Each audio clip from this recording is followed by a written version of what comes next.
Nuestro segundo orador del día de hoy es don Ariel Jasón, profesor de la Universidad Adolfo Ibáñez y director de Desarrollo para América Latina del National Law Center for Inter-American Free Trade. Estudió Derecho en la Universidad de Lima y tiene un magíster en Derecho Internacional en la Universidad de Chile. En el año 2000 fue el vicepresidente del Grupo de Trabajo de Compras Públicas de la Dirección General de Relaciones Económicas Internacionales del Ministerio de Relaciones Exteriores de Chile, participando en diversos procesos de negociación de tratados de libre comercio. Después fue asociado en la oficina de abogados Prieto y Compañía y actualmente es director de la consultora Trade and Legal Consulting y asesor de BIC Servicios Financieros. Buen día. En primer lugar, noblesse oblige, quisiera agradecer tanto a la Universidad Mayor como al National Law Center, en las personas de Clara y Boris, la oportunidad que me dan de compartir este escenario con el profesor Gantz. Para mí realmente es un alto privilegio. Dicen que en un momento se encontraron dos cazadores amigos en la mitad de la selva cuando de repente apareció un león. Y ciertamente de manera instintiva los dos cazadores comenzaron a correr cuando de repente uno de ellos se sentó y sacó de su mochila tranquilamente un par de zapatillas. El otro amigo lo mira desconcertado y le dice: pero amigo, ¿cómo puede ser? Hay un león que nos va a devorar en cualquier momento. ¿Por qué haces esto? Entonces el otro amigo calmadamente le responde: lo que tú no entiendes es que yo no necesito correr más rápido que el león. Yo necesito correr más rápido que tú. De alguna manera, esta parábola, que ciertamente parece cruda, se hace extensivo también a lo que se conoce como los procesos de liberalización competitiva, donde países, como bien lo señaló el profesor Gantz, como like-minded countries as Chile, Colombia, Perú y México, están inmersos en lo que se conoce como la Alianza del Pacífico. Sin embargo, es interesante también advertir cómo la prensa internacional ha calificado esta iniciativa con adjetivos que no suelen calificar lo que son los tratados de libre comercio, tales como exciting, inspiring e incluso intrigante, ¿no es cierto?, por The Economist. Lo que ciertamente nos da, ¿no es cierto?, una pauta de lo que puede significar la Alianza del Pacífico en general. En ese sentido, quizá es interesante advertir una cierta sincronía respecto al desafío que va a enfrentar Chile de negociar en forma paralela el TPP, como bien señaló el profesor Gantz, y la Alianza del Pacífico. Aparentemente, ambos procesos son complementarios. Revisamos los respectivos acuerdos marcos. Ambas iniciativas tienen por objeto fomentar una integración profunda y forjar estrechos vínculos con las economías asiáticas. Sin embargo, ¿son realmente dos procesos complementarios? Esa es una hipótesis que yo quiero compartir con ustedes. Rápidamente veamos en qué consiste la Alianza del Pacífico. Objetivo 1, integración profunda, movimiento de personas, comercio e integración, servicios, cooperación y solución de controversias. Por otra parte, los principales logros: eliminación de visas, hay un acuerdo de cooperación en turismo, red de investigación científica en materia de cambio climático y una estrategia comunicacional que ciertamente ha dado resultados interesantes. El primer paquete de medidas comerciales, que ya fue aprobado hace escasos meses, dice relación con la eliminación de aranceles, 100% del universo arancelario, 90% una vez que entre en vigor el acuerdo, y la flexibilización de las reglas de origen para que nuestros empresarios puedan lograr un acceso más eficiente a los respectivos mercados de las contrapartes. Hasta aquí, con servicios y contratación pública, enfrentamos lo que son los contenidos tradicionales de los tratados de libre comercio. Sin embargo, vemos que efectivamente aquí los países van a enfrentar también desafíos que van más allá de los tratados de libre comercio, como la integración de las bolsas de comercio y la integración energética. Por otra parte, es interesante advertir que en este segundo semestre de este año ya se están abordando temas un tanto más sensibles como la propiedad intelectual y temáticas ciertamente desafiantes desde toda índole como la minería y la educación.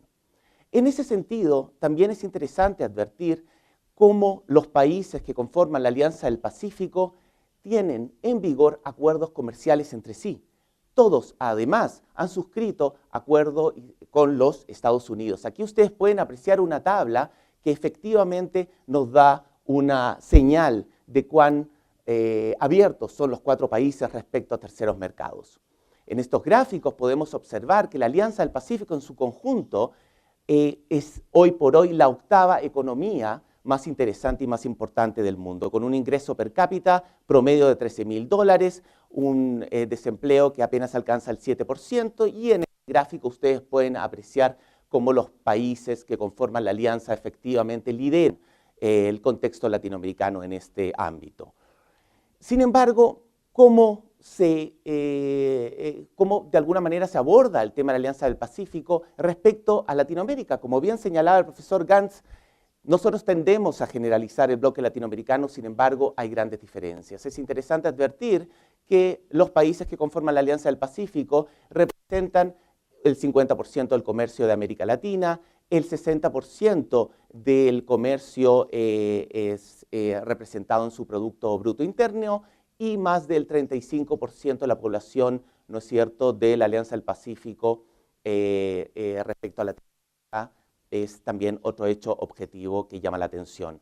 Respecto a indicadores de libertad económica, podemos advertir cuando comparamos, ustedes pueden apreciar bien, la Alianza del Pacífico vis-a-vis Latinoamérica, que en todos los atributos, lo que dice relación con derechos de propiedad, todo lo que son medidas anticorrupción, libertad respecto a la inversión, efectivamente tenemos una ratio, ¿no es cierto?, de éxito interesante vis-a-vis los otros países latinoamericanos.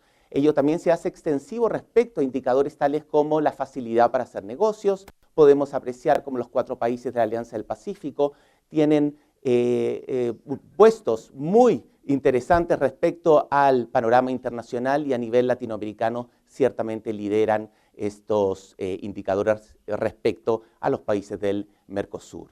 En cuanto a los indicadores de apertura comercial, podemos apreciar también que los 4 países ciertamente tienen una posición de privilegio. Recordemos que China hoy por hoy es el primer socio comercial tanto de Chile como de Perú y representan respectivamente el 23 y el 20% del total de las exportaciones. Sin embargo, es interesante advertir también que terceros países muy lejos de la región, como España, han demostrado un interés mayúsculo en poder acceder a la Alianza del Pacífico. Aquí podemos ver algunos extractos de la prensa internacional donde el presidente español ha solicitado explícitamente adherir a este bloque comercial en calidad de observador plus, tomando en consideración la importancia que tienen estos mercados para las inversiones españolas. Otro país que resulta también interesante advertir es justamente Canadá, que ha solicitado y que forma ya parte en calidad de observador de la Alianza del Pacífico. Muy bien lo señalaba el profesor Gantz y en estos gráficos se puede observar la importancia vital que tiene la Alianza del Pacífico en el contexto de lo que es su comercio de bienes y más abajo comercio de servicios, en el contexto de sus relaciones económicas internacionales con la Alianza del Pacífico y los países del BRICS. En términos de bienes, es el segundo socio comercial más importante y en términos de servicios es el primer socio comercial más importante de Canadá. Y sin lugar a dudas, Brasil. Ciertamente para Brasil, esta iniciativa comercial representa toda una disyuntiva en su proceso de desarrollo económico y podemos observar que algunos estudiosos en la materia consideran que el Mercosur fue útil para determinado contexto histórico del desarrollo económico brasilero.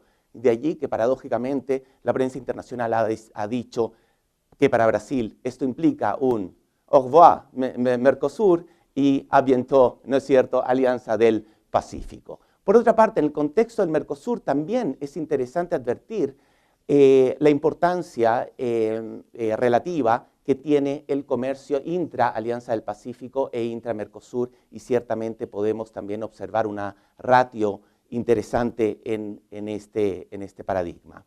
Ahora bien, objetivo 2, convertirse en una plataforma regional para Asia. 2 mensajes muy rápidos que quiero dejarles. En primer lugar, que Asia se ha transformado en el segundo socio comercial más importante de América Latina, desplazando, como bien sabemos, a los Estados Unidos. y es interesante también advertir en gris la participación creciente que ha tenido Asia en el comercio de América Latina, mientras que la participación de América Latina en el comercio de Asia se ha mantenido lamentablemente relativamente estancado.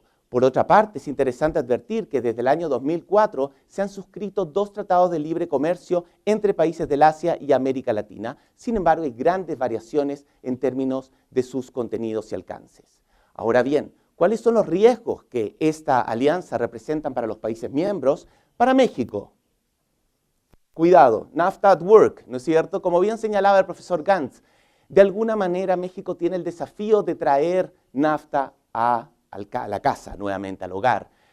A pesar de la competencia que representa China, México aún continúa con una tendencia creciente en sus exportaciones. Sin embargo, en este gráfico podemos observar que la importancia de México respecto a las importaciones que efectúan los Estados Unidos ha venido decreciendo respecto a lo que es la competencia china. En primer lugar Canadá, luego China y luego México, lo que demuestra ciertamente una señal de preocupación. ¿Qué pasa con Colombia? Miren ustedes un gráfico del Ministerio de Comercio donde se señala respecto al destino de las exportaciones colombianas, literalmente, con lupa podremos ver a Chile y Perú y México nos queda en demás países. ¿Qué significa esto? Que hay un desafío efectivamente en potenciar el comercio intrarregional.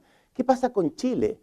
Miren ustedes, en el comercio de Chile, los 3 países que conforman la Alianza del Pacífico no superan 4, 5, 6, el 7% del comercio de Chile con el mundo. En términos de inversiones de Chile a esos países apenas alcanza el 13%. Perú, ciertamente el más importante como destino de las inversiones chilenas en esos países. Y miren ustedes qué exigua es la inversión de estos países en Chile, que apenas alcanza el 3%. Sin embargo, hay que anotar la importancia que tiene estos mercados para Chile en términos de lograr una mayor diversificación de sus exportaciones con mayor valor agregado. Podemos observar que en términos de metales y minerales, el 80%, ¿no es cierto?, de las exportaciones chilenas están concentradas en lo que es minería al Asia. Sin embargo, apenas el 33% respecto a la Alianza del Pacífico. En términos de manufacturas, casi el 50% de la canasta que exporta Chile a la Alianza del Pacífico son productos con mayor valor agregado y este es ciertamente uno de los desafíos mayores que tiene Chile para lograr, ¿no es cierto?, ciertos estadios de desarrollo. Este gráfico para mí yo creo que demuestra de buena manera, nos ilustra el desafío que tiene Chile y la gran contradicción y la relación de contrastes que tiene con China. Porque por una parte podemos observar que a partir de la entrada en vigor del TLC con ese país, efectivamente el comercio se ha disparado y las exportaciones chilenas a ese país efectivamente son muy importantes. Recordemos que China es el primer socio comercial. Sin embargo, aún el gran desafío de las inversiones. Irónicamente, las inversiones chinas en Chile durante los últimos 20 años apenas alcanzan los 200 millones de dólares, que es similar, curiosamente, a las inversiones chilenas en ese país. Chile es apenas el 7º mercado en términos de importancia relativa como mercado de destino de inversiones chinas. Entonces aquí yo creo que también nosotros nos vemos enfrentados no solamente a un dilema comercial, sino también, como muy bien señalaba la decana, doña Clara Sharansky, en el sentido que también hay desafíos por parte de Chile de traspasar hacia un mundo con códigos culturales distintos y una forma distinta de hacer negocios. Ahora, ¿cómo podemos efectivamente lograr estas ventajas glocales? Y hablo de glocales recordando, ¿no es cierto?, un término japonés que habla de la glocalización, ¿no es cierto?, que es la capacidad, ¿no es cierto?, de lograr sinergias entre lo local y lo global. Una necesidad de mayor integración. Miren ustedes, a nivel latinoamericano, el comercio intrarregional apenas alcanza el 20%, vis-a-vis lo que ocurre en la Unión Europea, que alcanza el 60%. Intra-Asia del Pacífico, apenas el 4%, aunque hay que reconocer que se duplicó respecto al año 2011. Sin embargo, ¿cuál es el rol que cumple el TPP en este contexto? Entonces nos podemos preguntar, ciertamente, ¿qué es el TPP?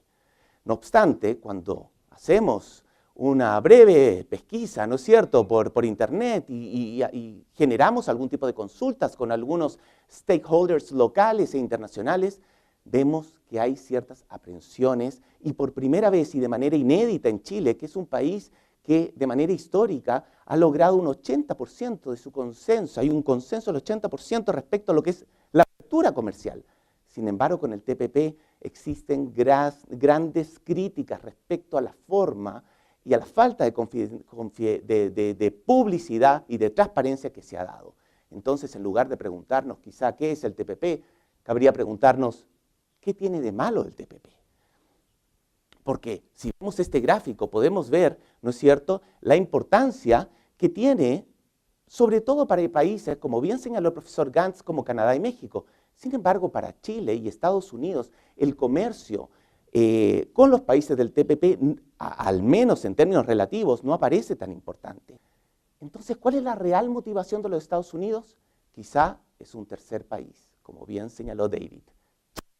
En este gráfico nosotros podemos apreciar este creciente déficit comercial de los Estados Unidos respecto a China y la necesidad, ¿no es cierto?, y por qué los Estados Unidos es efectivamente un demandeur de lograr el TPP a la brevedad posible. Sin embargo, y aquí me permito emitir una modestísima opinión en el sentido de que en términos de la variable China, y comparto la opinión del profesor John Taylor, del cientista político de la Universidad de St. Thomas, que señala que tratar a China como un oponente respecto al TPP puede ser, por decirlo menos, un error. Ahora bien, ¿cómo estamos respecto a los contenidos y avances del TPP? Ustedes pueden observar que se han logrado progresos muy importantes en los que son los temas tradicionales de los tratados de libre comercio. Recordemos que Chile cuenta hoy por hoy con tratados de libre comercio en vigor con los 11 países. De allí que perfectamente podemos preguntarnos, bueno, al final del día, ¿cuáles son los beneficios reales que va a obtener Chile? Y efectivamente vemos que hay temas sensibles como muy bien se señaló, empresas del Estado, propiedad intelectual, etc.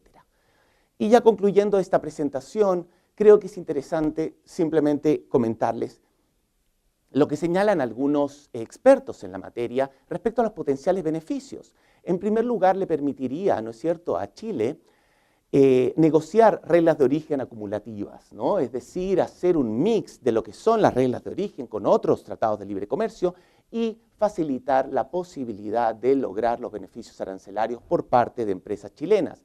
En segundo lugar, Chile conseguiría ventajas difíciles de lograr en una negociación bilateral, como temas efectivamente sensibles, tales como el dumping, salvaguardias, etcétera, donde a nivel bilateral, y la experiencia lo demuestra, con los Estados Unidos efectivamente el poder de negociación, no solamente de Chile, sino de cualquier otro país, es escaso.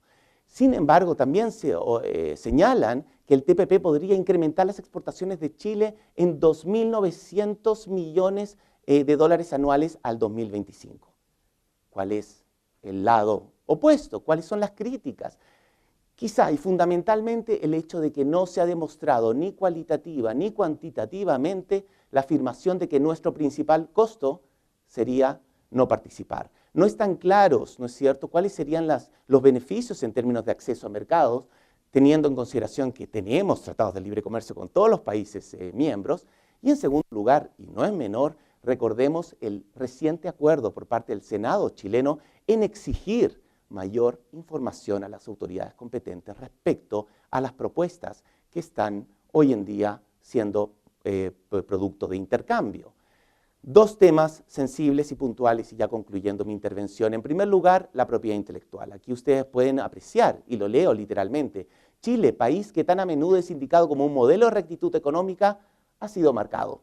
Estados Unidos y la Unión Europea efectivamente han considerado que Chile no está cumpliendo debidamente sus compromisos en propiedad intelectual. Recordemos desde una perspectiva legislativa que en la incorporación en el derecho interno de los tratados de libre comercio suscritos por Chile de manera histórica han operado desde una perspectiva de derogación tácita. ¿Por qué? Porque Chile ya cuenta con un mercado, como bien señaló el profesor Gantz, totalmente abierto. Y una de las raras excepciones ha sido la necesidad de promulgar legislación explícita respecto a propiedad intelectual. Aquí ustedes pueden apreciar la importancia que tiene para la Cámara de Comercio de los Estados Unidos y cómo se advierte que el TPP efectivamente va a proteger la propiedad intelectual.